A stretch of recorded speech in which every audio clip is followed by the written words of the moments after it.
It's the Pete Sousa Show. Sports, Pete.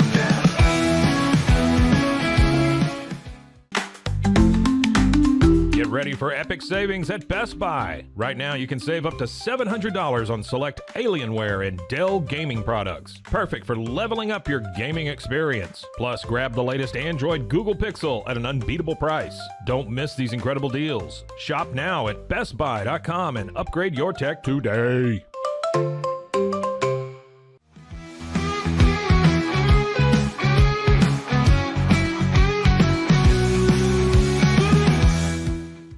We definitely love our relationship and love Extraco. It's been an amazing experience. They made the PPP process easier. They were reaching out to me saying, what can I do to help you?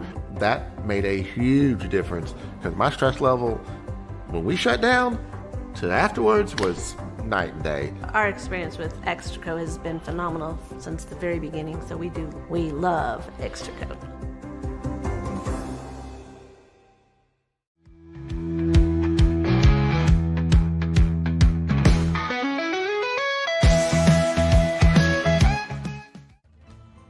Ready to bring your vision to life? At Small Rig, every idea, design, and product is inspired by you, the creator. With our industry-first under co-design mode and the Dream Rig free customization project, we unite with global creators to turn big dreams into reality. Whether it's a cage rig or mount, Small Rig's versatile gear is built to elevate your craft. Small Rig, where your creativity meets our innovation. Go to smallrig.com.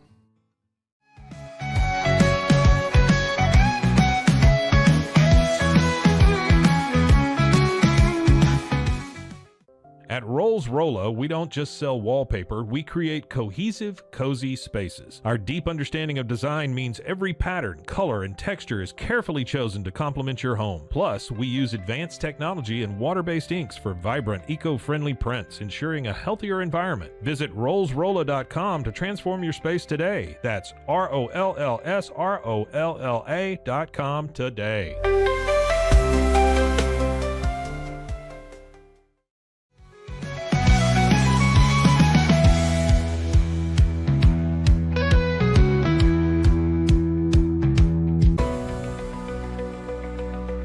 At 25 Home, our ultimate goal is to provide you with a transformative experience, making each day feel like it has an extra hour. We believe your home is more than just a space, it's a sanctuary where comfort, relaxation, and happiness thrive.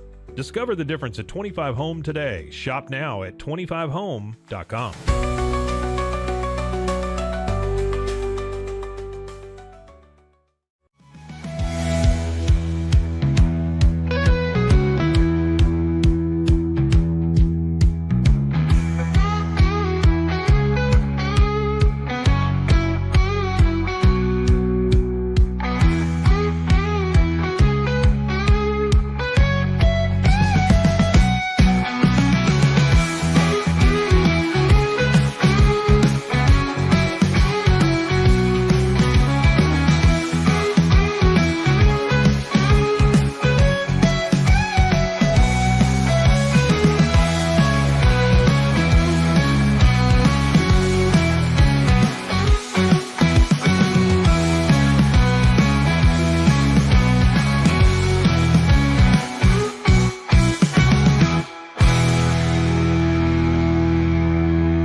Oh, the Pete Sousa Show. Look at that. We're going to start right there. Bring that back up, Scotty. No, let's go right to there. Okay? I want to start the show off. Hold on one second.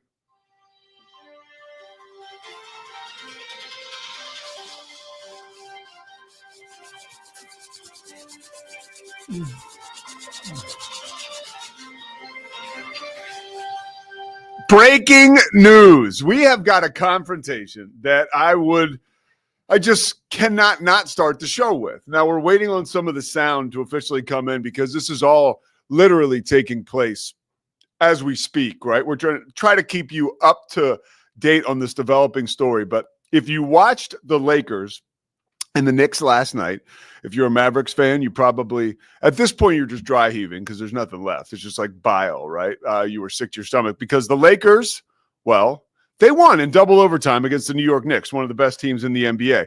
They have now won their 8th straight. The Lakers are surging to being the best team in the West. So after the game, the celebration, obviously they're playing I Love LA, right? Everybody's excited. Randy Newman's going out over the sound system. And then we see this. Check it out. Let's show Scotty. That is LeBron James, and that is Stephen A. Smith.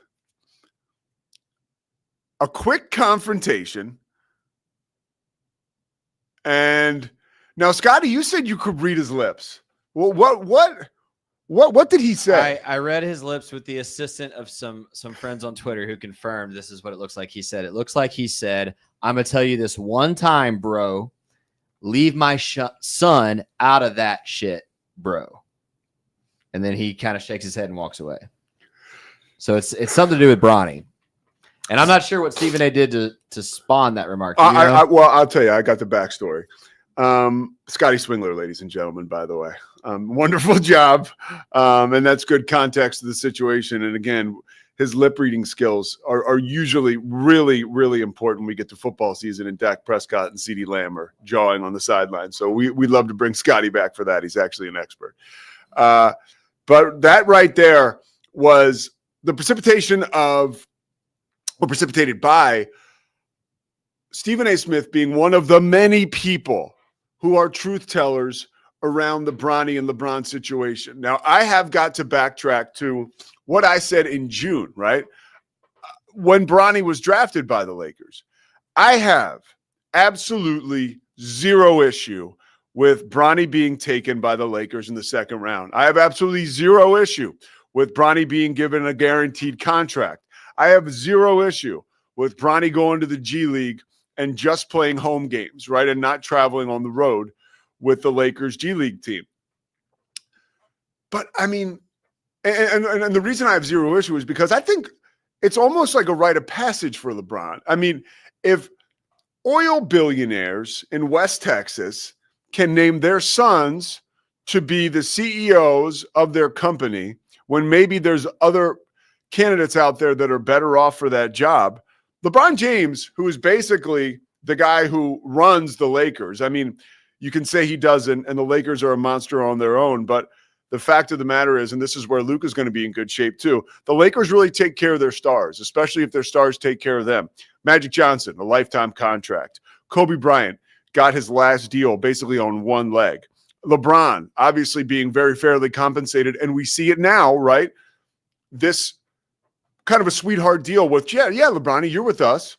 We'll give you the opportunity to draft your son in the second round, even if he's not up to snuff, right? It's nepotism at its finest, and it's everywhere. So why can't it be in the NBA with LeBron? Really, you could almost take another step, and I don't want to dive into that, but like, it could be like a race thing, right? Like it's okay for Jerry Jones to have Stephen Jones run the Cowboys, but LeBron James can't use his influence to get Bronny drafted. Like, no. You can't have it both ways. Now, maybe you're sick of both, and that's fair as well. But in the case of LeBron and Bronny, if you and I believe from a psychological perspective, I don't know what LeBron does like therapy-wise or anything, but he's probably a little pissed at himself because by making this move and by thrusting your son into this spotlight, you put him in a really tough situation. You put him in a situation where a guy like Stephen A. Smith, who right now is like the odds-on favorite to be the next Democratic candidate for a president, which is just a kind of a statement and a testament to where we are in America and on planet Earth here. But, Stephen A., of course, is going to chime in and take Bronny to task. Some of the things that Stephen A. has talked about, I jotted some of them down. He has mentioned, right, especially a lot recently, questioning Bronny's impact in the 13 games that he has played. He's also questioning, and this is the truth, man. Like in the opening game of the NBA season, when JJ Redick puts in Bron and Bronny, first game of the season, in meaningful minutes, puts them on the court together. I think it was a smart move by JJ Redick because you just immediately take the air out of that balloon. Like, when's this going to happen? did it right on the opening night. And I think that was a pretty good idea. You sort of take the power away from media and everybody else saying, when's this going to happen? But you do that. And it's like, did Bronny really earn these minutes? No, he didn't. I'll tell you flat out he didn't. And I'm not like Danny Ainge or some like basketball executive that knows my way around the league like that. But I can sit here and tell you with the naked eye, like, no, he didn't earn it. And I also believe, too, that Bronny will get better. You know, Bronny, less than 2 years ago, had basically had a heart attack at the practice facility at USC. He came back to play kind of like the second half of his freshman year, but never really got his sea legs. And as good as he is as a player, even currently right now, he's not up to snuff for a guy who should have been taken in the second round of the NBA draft. But it all happened. And with all that happening, a major spotlight is cast now on Bronny James. You're playing in LA. Your dad's probably one of the two best basketball players of all time, for my money. And we're in like a hot take culture where like all of this stuff is going to move the needle. I promise I'm talking about this because it's ridiculously interesting. And also, too, there is one of my favorite shows is Curb Your Enthusiasm. We're going to have to bring Larry's show. They just did the final episode, I think, a little while ago. We're going to have to bring it back because, Scotty, roll that confrontation one more time. So this confrontation right here, Stephen A. Smith, and we're going to get to his sound of what he said this morning on First Take. Stephen A. Smith was seated next to Ari Emanuel, the guy who runs William Morris, and Larry David was right there, apparently. And Stephen A. Smith said that. Now, here is Stephen A. Smith. And by the way, I don't think, a couple weeks ago, after the Super Bowl, when John Rocker and Patrick Mahomes Sr. like met in the streets of New Orleans in what was obviously like a stage deal to promote like a ridiculously disgusting fight that might have been on Barstool, I knew that was fake, right? This might as well be fake, even though it's not.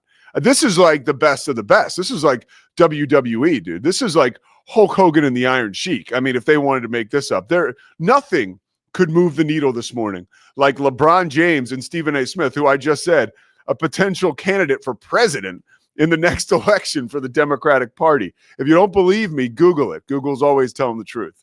But yeah, let's see what Stephen A. Smith had to say this morning in a story now that is going to become larger than life, especially as the news cycle continues today on social media and all that stuff.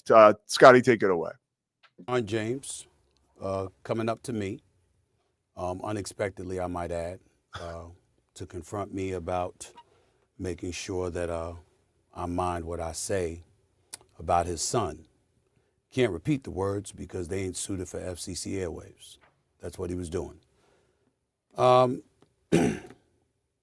thought long and hard about this over the last few hours because I had no intentions, Molly, of talking about this at all. Yeah.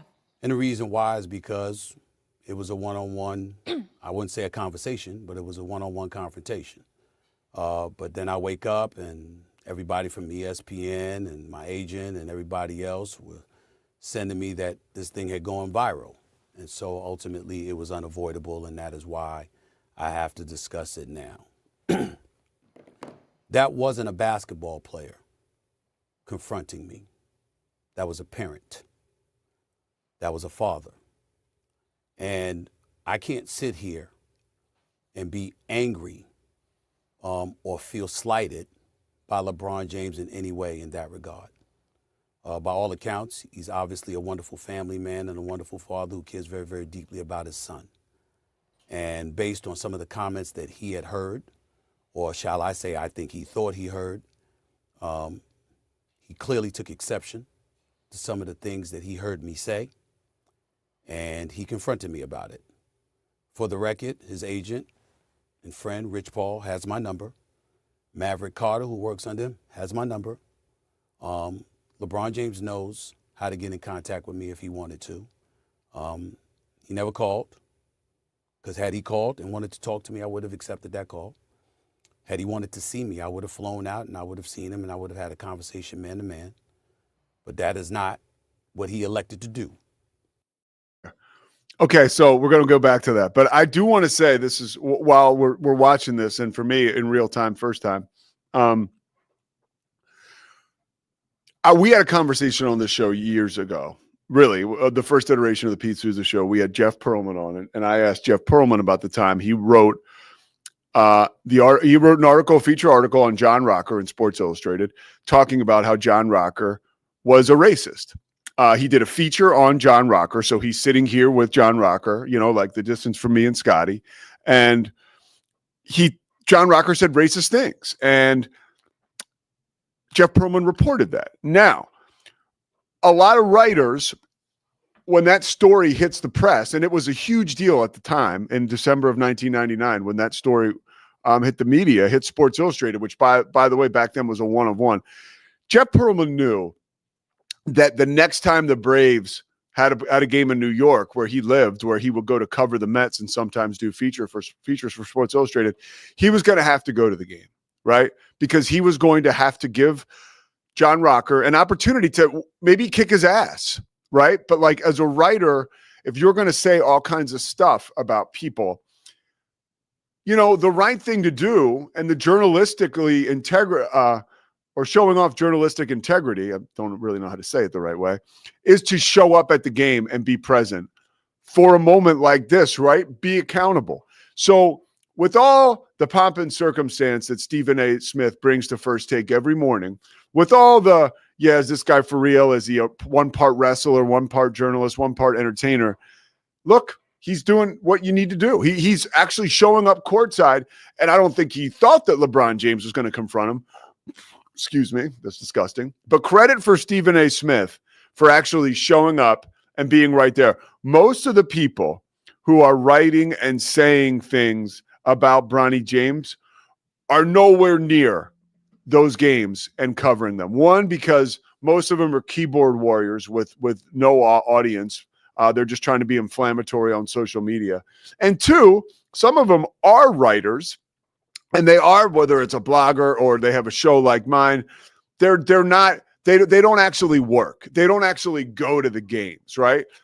It's a certain type of person who actually still covers the game.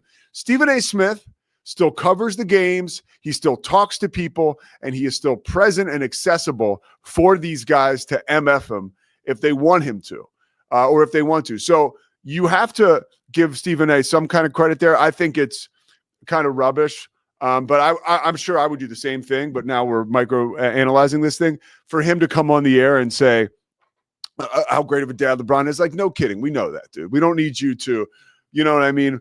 Pour syrup on pancakes, right? Or pour syrup on shit and call it pancakes. Like, we don't need you to do that. So let's go back to the rest of Stephen A. Smith's comments, and then we'll comment a little more, because I think this is so. He elected to confront me while I was sitting courtside. Ari Emanuel, the head of William Morris Endeavor, one of the agencies that represents me, along with Larry David, was sitting courtside. I was with them for the game. And he walked right up to me and he said what he had to say. And apparently he feels like I was slighting his son. Now let me tell you what I feel. What I would have said if we were in a different environment, because I was not going to engage in a confrontation at that particular moment in that setting. But if we had that. Probably because you were scared. I mean, that's the number. We can. That's why I wouldn't say anything. Probably because you were terrified. Because LeBron James would absolutely splatter you. All right, Scotty, let's go back. I would have said to LeBron James, I never would speak negatively about your son. I was talking about you, meaning you, LeBron James. I have nothing but the best wishes for Bronny James. I wish him nothing but the best. I hope that he flourishes into an NBA star. Usually in other sports, we see all-stars, and on occasion, we'll see their children become stars as well. That doesn't really happen with the NBA. I sincerely hope he's the exception. By all accounts, he's a wonderful kid. And I don't know anybody who roots against him, and it certainly isn't me. But in the same breath, at the time that we were talking about him, he was percolating to such a degree that the Bronny James stories had gone viral. And so we had to talk about it. And when I said the things that I said, I wasn't talking about Bronny James because my attitude is he's a rookie. It's going to take some time for him to get himself together. He'll be just fine, especially with J.J. Redick and the staff coaching him. I was talking about the position that he was put in by his dad, because LeBron James has been on the record, and he has said, and I'll read the quote here. There was a quote that he gave in February of 2024. The work and results will ultimately do talking, no matter what the size. If y'all don't know, he doesn't care what mock drafts say. He just works, earned, not given, et cetera, et cetera. But he also had said that his son could play on the Lakers right now, and he was better than half the dudes in the NBA.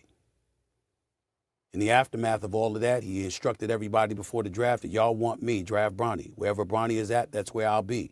I'll do whatever it takes to play with my son for a year. It's not about the money at that point. My point months ago was that because of who you are, one of the top 2 players in the history of basketball, in my estimation, there's an immense amount of pressure that comes. So you get the idea.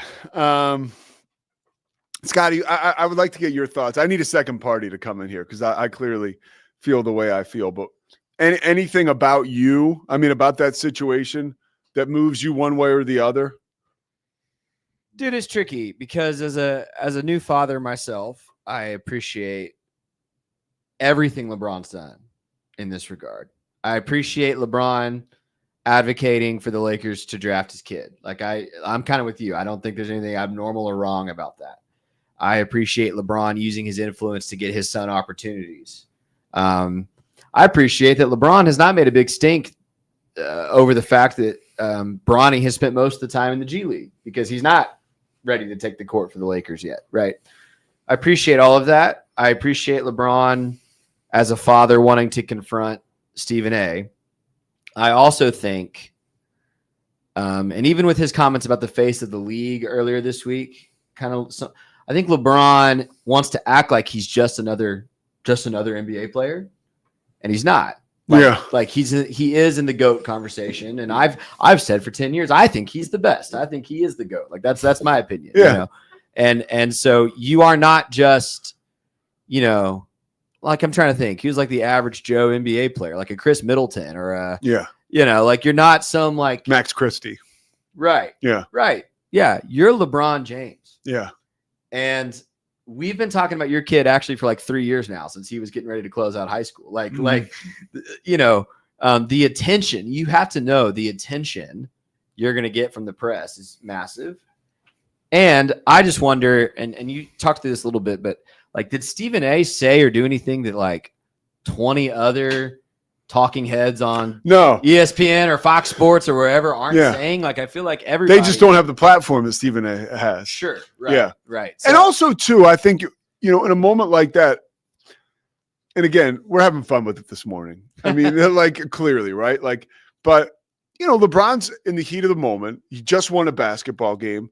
You know, the juices are flowing, right? Like, Stephen A's right there courtside. Right there courtside. You know, we're talking about a guy, LeBron, a lot of testosterone. Who knows what kind of extra testosterone's going there? You know, he's like a man child after a win like that. So you're kind of feeling yourself, and you see some dude who you know has been talking smack about your family for so long. You're not exactly going to go through a process of, oh, well, why was he talking about it? What is my responsibility? You know, when it comes to family stuff like that, we all just kind of lose it. Yeah. You know what I mean? Like, you can have a family member who's done X, Y, and Z the wrong way, but they're still your family member. Yeah. And you're going to literally die for them. Yeah. Yeah. So, well, it's like you can empathize with LeBron for sticking up for his kid. And at the same time, you think a Rich Paul or a Maverick Carter needs to get in his ear and say, hey, LeBron, like, this is only going to increase. Yes. Like 2 years from now, if Bronny is not an NBA starter, everybody's still going to be talking about him. Yeah, I wouldn't be talking about Bronny this morning or thinking about his limited production as a Laker if LeBron didn't approach Stephen A. Correct. Yeah. Right. But LeBron just needs to know, like, at some point, Bronny is now an adult. He is now paid to play basketball Yeah. professionally, and he's going to be scrutinized and treated like any. And yes, probably talked about more so than most dudes who are in the G League, but that's not his fault, and it's Yeah. not Stephen A's fault. That's because you're LeBron James. And yes, defend your son, stand up for your kid, good for you. But also, one of the sacrifices you get to make in America for being such an important public figure is your family is going to get talked about more than, again, like a Chris Middleton or a Max Christie or pick your run-of-the-mill NBA player. LeBron's in a special class with Michael, Magic, Steph Curry, like Tim Duncan, it's just going to be talked about a lot more. Do you watch Curb Your Enthusiasm? Are you familiar with it at all? No. Oh my gosh. Well, JB Smoove is the guy who plays like Larry's sidekick, Leon. The only thing that could have been better about that is if Leon was next to if it was Larry David, Leon, Ari Emanuel, and Stephen A. And Leon was like, "Oh, Larry, let's get the fuck out of here right now. I don't like where this is going." Yeah. I mean, that is kind of like that is And the most surreal confrontation of all time. Larry David was right there. Are you kidding me? And I just think some of this too. I struggle with all kind of like you were talking about with the other thing a couple weeks ago with Patrick Mahomes' dad and stuff. Yeah, like I struggle with the authenticity of all this. Yeah, I think LeBron in that moment was being authentic. I do, and I generally think Stephen A. is a showman who also I think believes most of what he says on sure, TV, you know? But this whole him opening that with, I wasn't even going to talk about this morning. Bull crap. Yeah. The moment LeBron walked off that court, you knew it was the opening subject on every ESPN show today. You were writing your comments on the flight back or whatever. Yeah. Like let's not pretend like this was just two men talking. I will say, too, to what I was saying about being scared a little bit, I think he was still even shaken up this morning. Like, I think that well, that's a jarring situation, dude. I don't care who you are. We're all human beings. When somebody that imposing shocks you like that was not expected. For all Stephen A. Smith knew LeBron was going to dap him up and be like, yo, man, you got to knock it off with my kid. I will give you a much lower stakes example of why that's important. And then we got to get to Cam, right? Absolutely. He's waiting. Yeah. Lower stakes. So I've been dabbling in covering Baylor football since 2016. Yeah. We're coming back with the show Sunday night. Yeah. I make a very concerted effort to be on good terms with anybody related to Baylor at any point I talk to them, right? I want to make sure nothing I do would ever break a relationship between me and a former player, me and the university, me and other people in the media who cover the Bears. Like I work really hard to make sure I'm at least on good terms with all those people. Yeah. And if I ever do something that pisses someone off, I'm gonna be the first one that's like, ooh, let me repair that. Yeah. So like a couple weeks ago when we bumped Andrew Billings back a week, I was like, dude, is that cool? Are we good? Like, cause I did not want to mess up that relationship. Stephen A does that with the whole NBA. Like Stephen A thrives because he does have relationships with a lot of players and a lot of agents and a lot of like he has over his 30, 40 year career built this network. And so when the most influential figure in the NBA has beef with you, there's part of him that's going, this isn't going to kill his career or anything, but like, ooh, I need to fix that. Like I need to get this right because if LeBron James becomes an adversary to Stephen A. Smith, that is actually really bad for his attempts to cover the league. Absolutely. Great call, Scotty. Yeah, that is. Yeah, that's so it's not even like the physical imposition. It's also like the business imposition that could provide for Stephen A. He doesn't like hurdles. All right, speaking of hurdles, speaking of family, by the way, we're talking about family. Oh, man, my little brother from the Rogue Media family, Cam Stewart, waiting in the wings. We're going to talk about this Celtics documentary on HBO. I watched the first episode last night. I hate the Celtics. I love the doc. Cam coming up next. Experience the future of secure private cloud storage with Internix. Protect your files with end-to-end encryption, ensuring your data stays private and accessible only to you. Enjoy seamless, fast storage without compromising security. Visit Internix.com today and take control of your digital life. That's INTERNXT.com today. Elevate your experience with Grenco Science, the leaders in cutting-edge vaporizers. Whether you're at home or on the go, our sleek, powerful devices deliver smooth, consistent hits every time. Quality you can trust, innovation you can feel. Grinco Science. Take your vapor game to the next level. Visit us at grincoscience.com.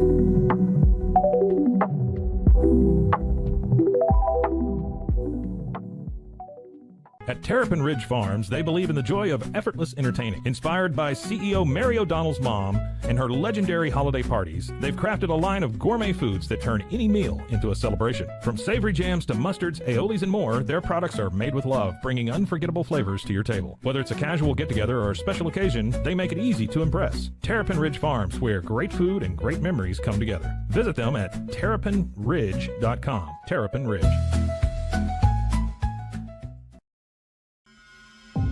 Do you ever have a story that you just can't get out of your head? One that you play the details of over and over with your friends?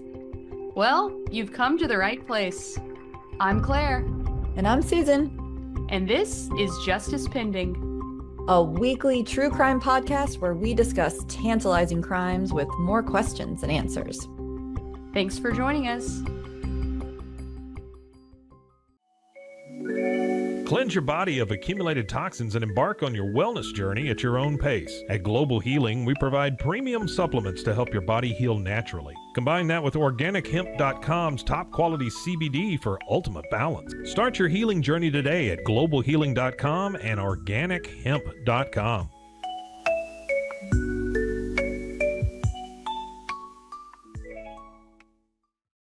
Farmhounds offers natural treats and chews made with quality products that support family farms, regenerative agriculture, and humane farming practices. Give your dog the best with wholesome, organic ingredients that promote health and happiness. Shop now at farmhounds.com.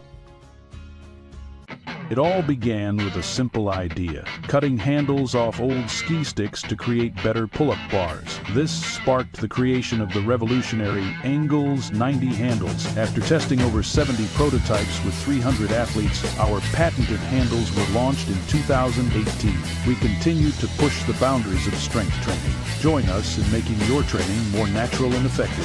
Visit Angles90.com to learn more and revolutionize your workout. Ready to bring your vision to life? At Small Rig, every idea, design, and product is inspired by you, the creator. With our industry-first under co-design mode and the Dream Rig free customization project, we unite with global creators to turn big dreams into reality. Whether it's a cage rig or mount, Small Rig's versatile gear is built to elevate your craft. Small Rig, where your creativity meets our innovation. Go to smallrig.com.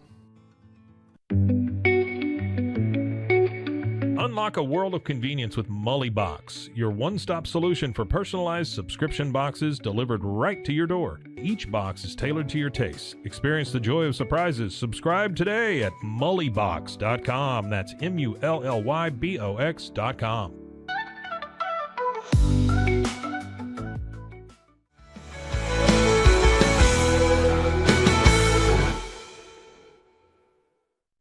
Cameron! What's up? Dude, I called this guy last night, right? Have you ever had a bread that's just so good you eat it raw? Yeah, dude. Yeah. Bread's so bad for you, but it fucking rocks, dude. What bread is it? I love bread. I don't know. It's it's called artisano bread. So it's artisan. Soft. Yeah. It's soft and it's great for everything. It's great for sandwiches. It's great for toast. I don't know. The butter melts better. Bread. And they're not even a sponsor of ours, but they're a stone's throw from the studio here. Schmaltz's has amazing bread. It's true. You know? It's true. Caddy corner to the historic Alico building. Kim, you look great. You look refreshed. Thanks. I put my ring light back out. Oh, yeah, you look good. Thanks, man. I missed how good the studio looks. And I was like, I've got to do something because it looked like an insane asylum here for a while. So I just threw up a Bruins jersey behind me and put the ring light back out. Brings out my eyes, man. Yeah, you look good. Thanks. Were you doing a hockey show last night when I called you? No. I was recording Locked On Baylor when you called. Oh, you were? Yeah. Okay, I want to talk to you about about Reese Portal. Had to do it. What'd you say? Richard Reese in the Portal. I had to do it. Oh, he is? Yeah. Do you Last care? night. Do we care? Yeah. I don't care. I mean, I love Richard Reese. I love him as like a specialist. There was a minute there where I liked him as a running back. I think we all did, right? His freshman year. Yeah. but I feel like there was some tread on the tires, and they figured out a way without him, unfortunately. Yeah, I mean that was kind of my point. You just look back and it's like, man, you had so much success this year offensively, and you had 2 really good running backs, and he wasn't one of them. And honestly, you've got 4 stars coming in over the next 2 cycles, like, and a ton of eligibility with. I mean, you still got 2+ years of Bryson Washington and Dawson Pendergrass. So, and if I'm Richard Reese, I mean, dude, I think all of us here, and I don't know the dude, but like, I wish him like the best. Like, he was an awesome. Yeah. We had him up in here in studio. He's super cool, like a quiet guy, but like obviously worked really hard and had a lot of success. I would have liked to see him. I know they had Bell, who was like the big kick returner, but I would have liked to have seen them use Reese a little bit more at special teams last year. But whatever. What are you gonna do? I was surprised he didn't transfer earlier, and like, not a knock on the kid, but there was a logjam.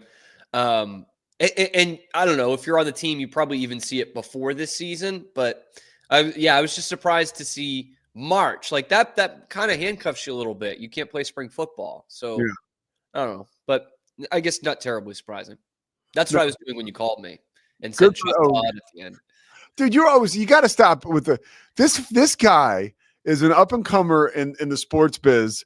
People are calling him for work constantly, and he's on Do Not Disturb. I was working. 65. That's bullshit, Cam. I was on this one. Dude.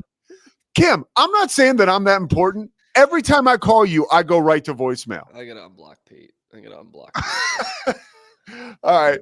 Pete Sousa is going to be a favorite in the content. On to the moment why I asked you to join me.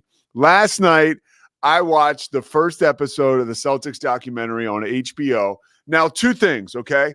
My 2 favorite documentaries of all time, probably, OJ Made in America and The Last Dance, okay? Okay. So here we are. I think it's Jason Ayre that did both those, or is it the other dude? Either way, I know it's Bill Simmons had his hand in it. But if you liked OJ Simpson Made in America, it's very similar. And one of the reasons that I love the OJ Made in America is because the stock footage and how real it is. And, there's only so much like a narrator can say, we're hearing from these guys the whole time, right? No narration, one real piece of sound after another. Is this better than you expected already? No. Because I expected it to be pretty good. Like you kind of know how I feel about these. I said this on my show the other day too. Like, I love the Celtics, right? I love them. They don't need a 9-part documentary. Nobody needs 9 parts. Like, that's just insane to me. But you kind of know what you're getting here. And I don't know that there's been any real, there's been a lot done about the Celtics, but I don't know that there's been a comprehensive history of the Celtics thing. And by comprehensive, I mean like 2 hours instead of 9. But yeah, I mean, it was solid. I was happy that they got to highlight Bob Cousy a little bit as someone who's kind of been lost to time. We kind of just, not just Bob Cousy, but anyone of his kind. We don't recognize that those guys were even basketball players. And it's become like cool and chic to just shit on that era and the is like bolstering his career with that. But yeah, I was happy about it. So no, it hasn't exceeded my expectations yet because I had high expectations and I thought it was pretty well done. Do you have fears that this will cast the city of Boston in a negative light? I mean, it will. Yeah. In this next episode, I'm sure of it. This is the part that kind of bugs us as Boston fans, and not that it wasn't real and that it didn't happen, but it's just like, okay, we get it. Like we understand. I mean, now you hear more about Boston's racial history than you hear about like Birmingham, Alabama at this point. It's crazy. Yeah. But it did happen. Like, it's not the thing that I hate about the Boston racism trope is the modernized version, because I just don't think Boston's that city anymore. But certainly, like, they literally shit on Bill Russell's walls while he was away. Like that did happen, and that'll be definitely part of this next episode, just based on the timeline. There was the busing incidents in the 70s. I get it. I don't understand why it's kind of part of every Celtics documentary that there is. This one would make more sense to be a part of it because it's a comprehensive history. But yeah, it's coming. It is what it is. You can't change it. The Bob Cousy, like I appreciate this so much because I had no idea that like Red Auerbach didn't want Bob Cousy on the team. Like I had no idea that basically he was playing for a team in Worcester. Is that right? So he played at Holy Cross in Worcester, and he was doing like some almost like barnstorming basketball, but also he had a pretty good side gig going. Yeah. He had a pretty good job teaching old ladies how to drive.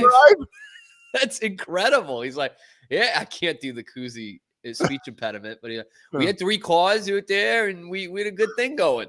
Like, he was like, I wasn't ready to play in the NBA yet, if it wasn't going to be for the Celtics. And like, apparently, I don't know how true this legend is, but you saw it in the doc of like the hand thing off of Cam, Scotty. Okay, go ahead, Cam. But like, I don't know how true this was, or if it's just legend. But in the doc, they talk about it where it's like, it was the fire sale of the team that folded. I don't even remember what team it was. And they're like, anybody but that Cousy guy is what Red Auerbach said, and that's who they got. And I do think it was like, again, I appreciate that. I don't remember who the talking head was on there saying like Bob Cousy, like before Wilt really, Bob Cousy was like the basketball player that people knew. It was like George Mikan, Bob Cousy. Those were the George Mikan in college mostly, and Bob Cousy in the young version of whatever this NBA thing is. Like he was the basketball star. He was the Houdini of the hardwood. Like he was on highlight reels, and he was probably the only guy that people went to, like, paid money to go and see before Wilt. And obviously Wilt is on another planet. He's the specimen, right? No one's ever seen anything like it. But Cousy was kind of that way for, small, white, beer-bellied point guards. But if he was a black guy, he would have been on the Globetrotters, which is something else. Yeah. This is all stuff that I can tell you I'd heard about in passing or read about. Whether I'd forgotten it or it didn't have the impact that this doc is having, I don't know. But one thing that I never watched the Netflix doc on Bill Russell, and shame on me for that. But he strikes me as a very complicated guy. Yeah, absolutely. And even like, I wouldn't call him in this documentary an anti-hero by any stretch. He's a hero. Mm-hmm. But when there is some underbelly to him and some resentments that continue to come to the surface. Like even when, that Sports Illustrated article, when, I guess all Bob Cousy's teammates love him except for Bill Russell. Well, Bill, the quote that you had was kind of inflammatory. Like, right. Yes. This is what you said. It certainly seems like you've got some sort of issue. Yes. And that's always the thing. So, and who falls into this too is Kareem. Is like, Bill Russell he's absolutely a hero, a legend, a hero way beyond sports, like the kind that we may not ever get again, which is probably a good thing for our society. But like, I mean, the civil rights and his championing of all of that, like he is an absolute legend, but he's also a prickly character. Kareem's the same way. Like Kareem faced a whole lot of shit growing up, right? And he absolutely stood out.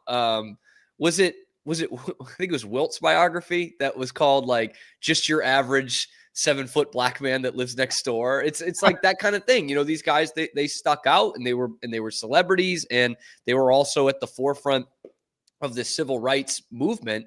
And also they're prickly characters. Like Bill Russell went through a ton of shit, no pun intended, in his time in Boston as a Celtic. And yet, 50 years after he retired, he never forgave Boston for all that had changed and for the fan base that just adored him. He never really forgave them. And it's like, okay, it's the good with the bad. And to your point, what he says about Cousy, it's like, yeah, Bill, like what you expect someone to like not run with this? And at the time, it's like, if a white guy had said this, they probably also would have ran with it. This was a comment about this beloved, team icon in Bob Cousy. But yeah, and there's always stuff like that. There's always, Bill Russell also wouldn't sign autographs for sick kids in the hospital when they would pass the team picture around the locker room. He wouldn't sign autographs because he wouldn't do it. And so there's a little bit of give and take with all of it. And where does like your dad come down on Bill Russell? That's a good question. I should ask him to make sure, but it's probably about the same. So here's a funny thing. So kind of related, his favorite Red Sox growing up was Carl Yastrzemski. Like that was his hero. When he was 9, Yaz won the Triple Crown. But I think today, you talk about him and he's the first one to tell you, Yaz was a dick. Like when they unveiled a statue of him outside of Fenway, it's like 10 years ago. It's a Fenway of Yaz tipping his cap to the Red Sox fans. And I remember him sending me the picture and saying, surprised it wasn't him holding up a middle finger.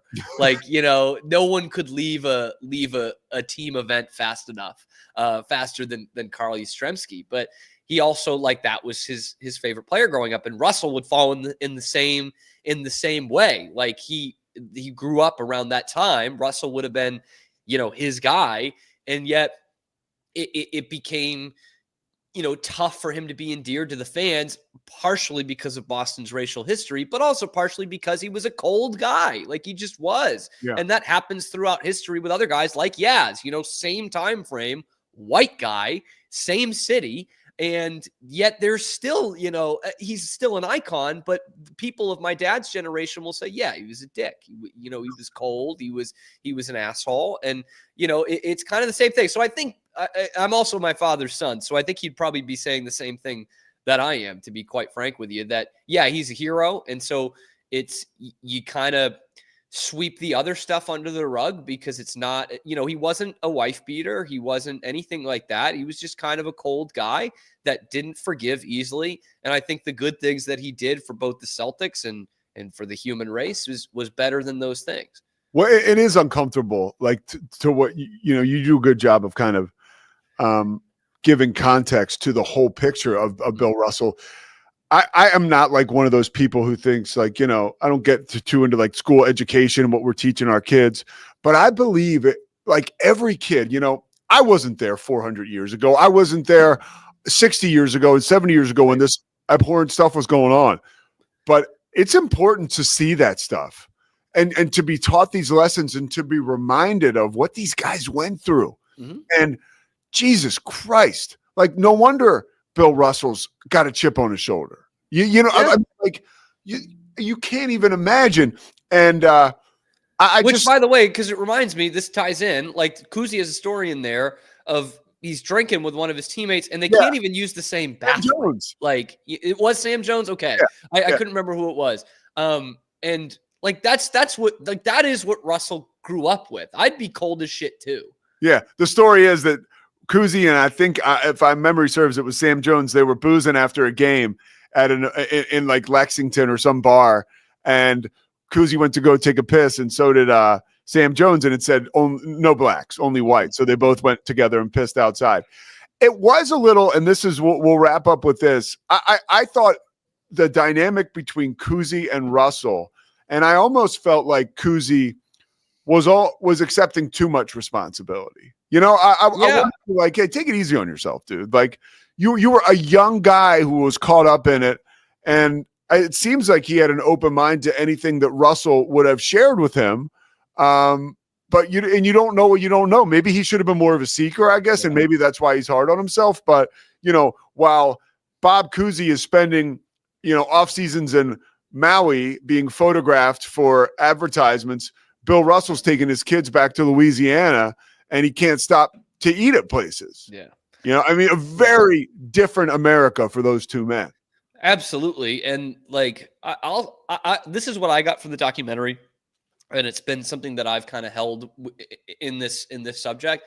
I think the Celtics themselves at that time did the best they could. Yeah. Like there was no manual on how to handle this. It was all kind of coming thick and fast. This is within 10 years of Jackie Robinson just breaking into the major leagues, having one black player as a professional athlete. One. Yeah. And now, you know, all the teams are integrated, the league's integrated. You've still got to go down south. It's not an easy thing to kind of do. And again, for Bob Cousy, a guy who grows up in a white part of New York City and then moves to Worcester to play college basketball, he's around a lot of white people a lot of the time, a lot of white Catholics, right?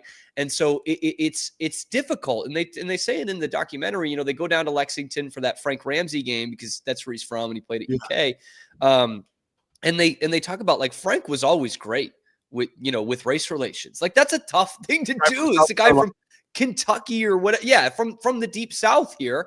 And he's going and defending his teammate. You know, he says in Kentucky at that testimonial game, he says that anybody in Kentucky who sees color is an idiot. You know, any segregationalist in Kentucky is a non-thinker or something like that. Yeah, and like that is.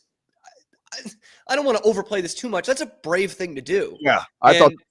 And they have I think it's KC Jones's daughters are on it, and they're talking about how and maybe his wife was there, and she was saying, you know, all the wives and the families were great to us, and some of them were from New York, some of them were from the South, and like it seemed like the Celtics themselves were kind of this utopia. And we also know, of course, what Red Auerbach did for race relations in the NBA. Like he was a fighter, right?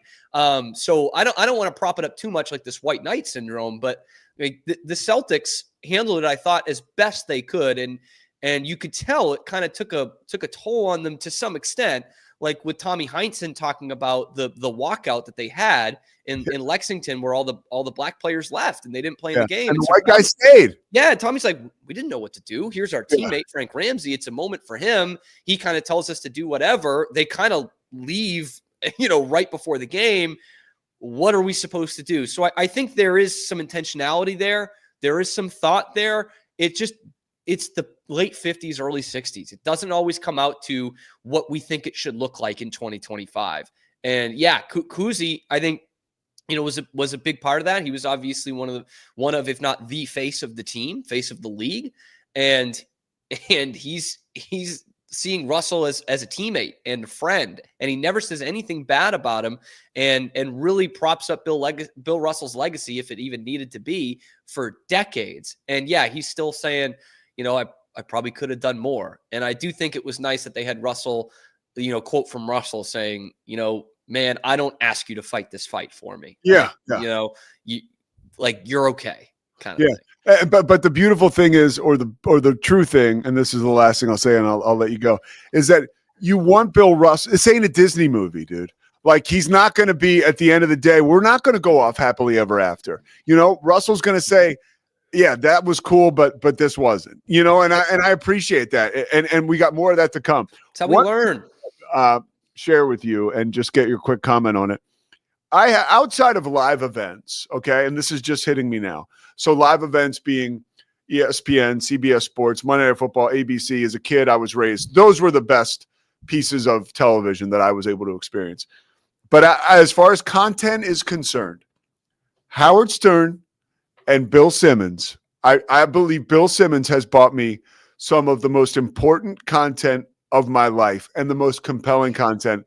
So hats off to Bill Simmons. He created 30 for 30, right? Really? It's true. Yeah. People forget that. The same exact thing over to HBO now. I just, and all the podcasts that we can all make fun of Bill because he's acts like a know-it-all, or he is a know-it-all. At the end of the day, he has made, and he's been generously compensated by Spotify and HBO and ESPN. So it's not like the guy's hasn't gotten the respect he deserves, but it's just a reminder. Like, sometimes we hear Simmons like, Derek Lively is the best player in the NBA, and I don't know why they don't trade for him in Boston. Like, that is it's like, shut the fuck up, Bill.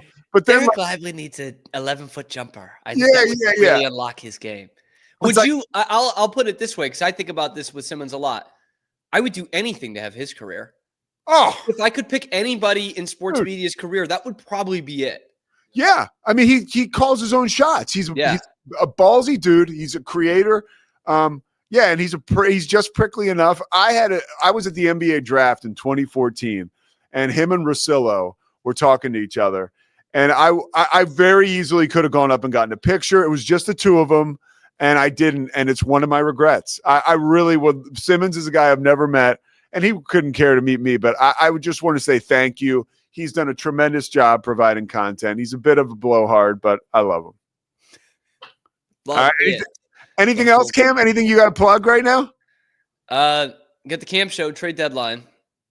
NHL trade deadline. So for all of you NHL fans watching the Pete Sousa show right now, you're going to have a hell of a trade deadline extravaganza. Yeah, but I think people that watch my show, they realize how great you are. So they'll go to watch the Cam Show, regardless of what you're talking about. I hope so. Dude, what about the other night? I was in my hotel. I literally had the all immersive Baylor experience. I watched the game. My favorite King McClure on the call. Mm-hmm.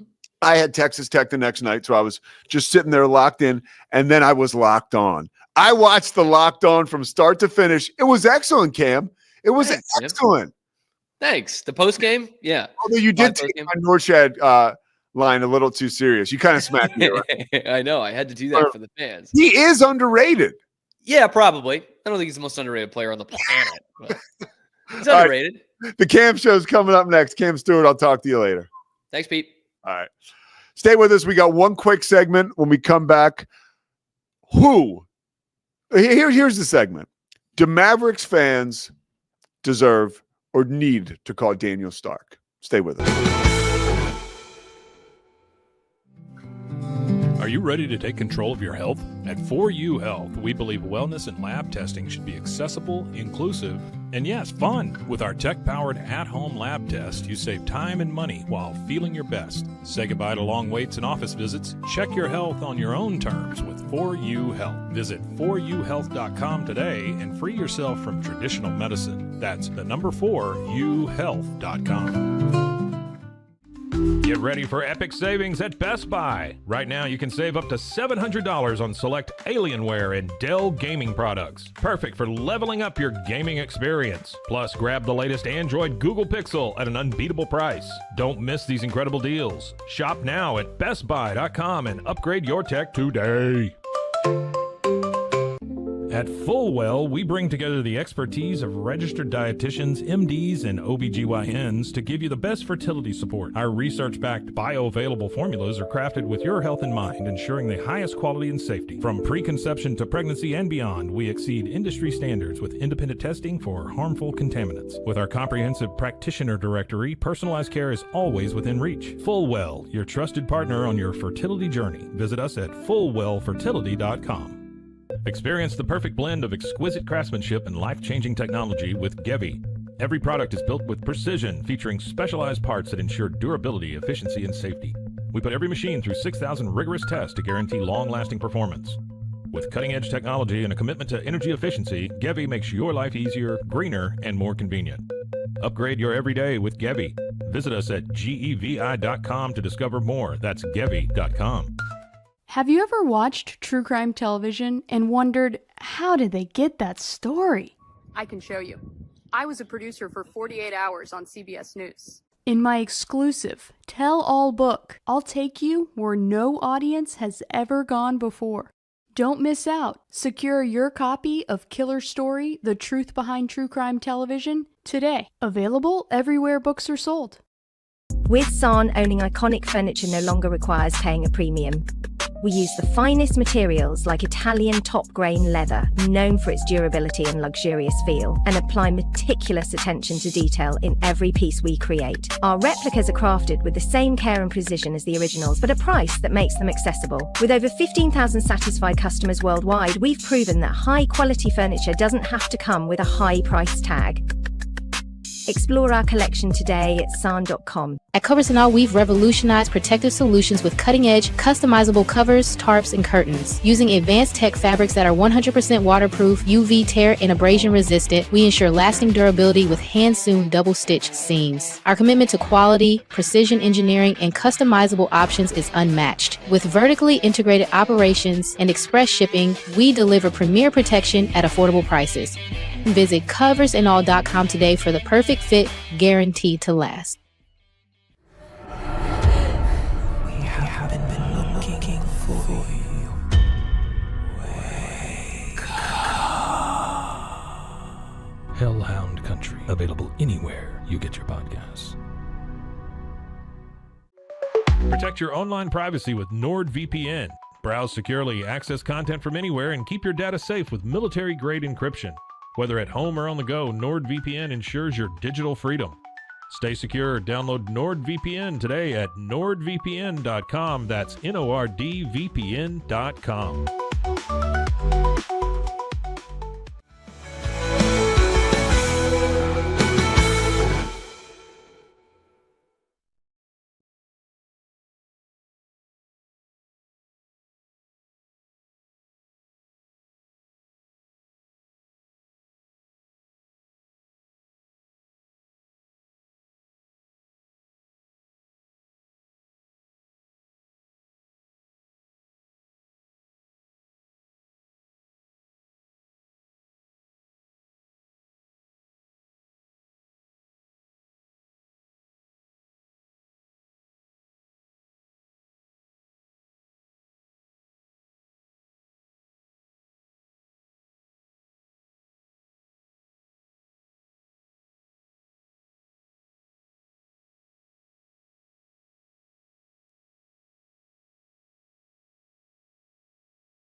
Davis debuts and gets hurt, right? This timeline's awful.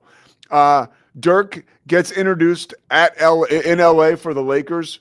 Luka gets introduced. Dirk is there. On February 15th, I didn't even know this, Daryl Armstrong, the Mavs assistant, got arrested for aggravated assault. And then we can just go further. March 3rd, the Mavs raised season ticket prices. March 3rd, Kyrie goes down with a season-ending injury. Yesterday, Alex Jensen, a hot assistant coach for the Dallas Mavericks, as we told you on the Pete Sousa show a few weeks ago, he would take the job as the head coach at the University of Utah for their basketball team. He has. It can't get any worse for the Mavs. You really can't put together a worse timeline for an NBA team, in my mind, in recent history. So, Mavs fans, Auburn Tigers fans, you can call Daniel Stark. We'll be back Monday. The Pete Sousa Show continues. Thank you, Slovacics. Thank you, D1.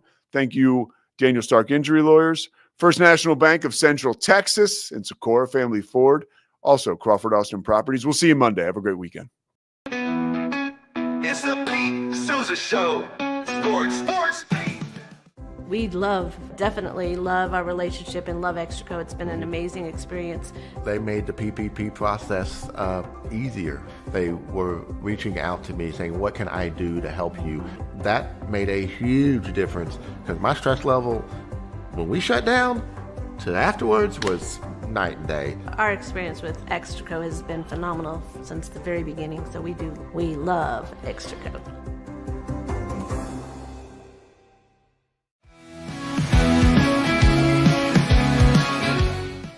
Nobody tells our stories better than our clients. The difference is stark. I was rear-ended at 70 miles an hour. I was injured, had a concussion. The insurance company, they delayed. They were playing games from the initial conversation. They weren't going to help me. The biggest thing I learned through this is that you can't go through this alone. I called Daniel Stark. They were going to help me and everything was going to be all right. Daniel Stark got me 10 times the insurance company offered. The difference is stark.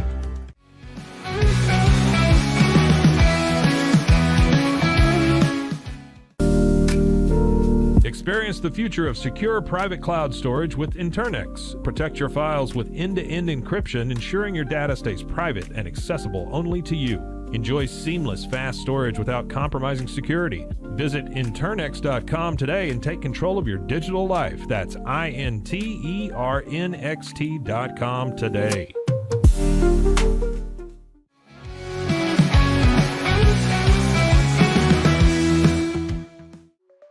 Protect your online privacy with NordVPN. Browse securely, access content from anywhere, and keep your data safe with military-grade encryption. Whether at home or on the go, NordVPN ensures your digital freedom. Stay secure. Download NordVPN today at nordvpn.com. That's NORDVPN.com.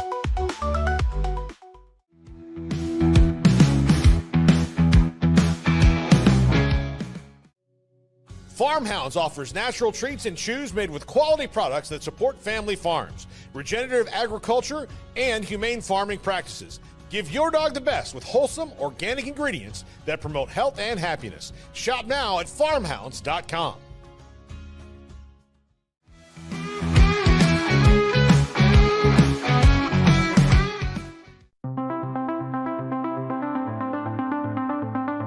Transform your workspace with Hanomi Ergonomics. From adjustable chairs to standing desks, we provide solutions for comfort and productivity, whether at home or in the office. Improve your posture, reduce strain, and work smarter. Visit us at hanomi.co today. That's HINOMI.co today.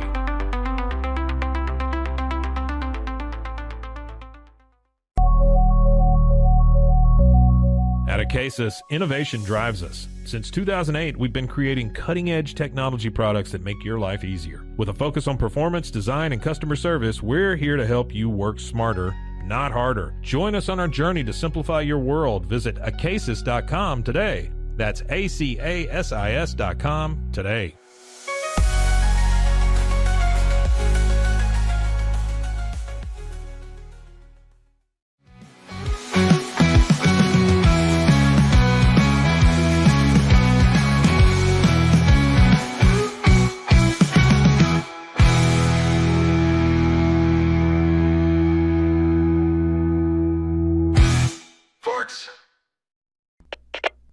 We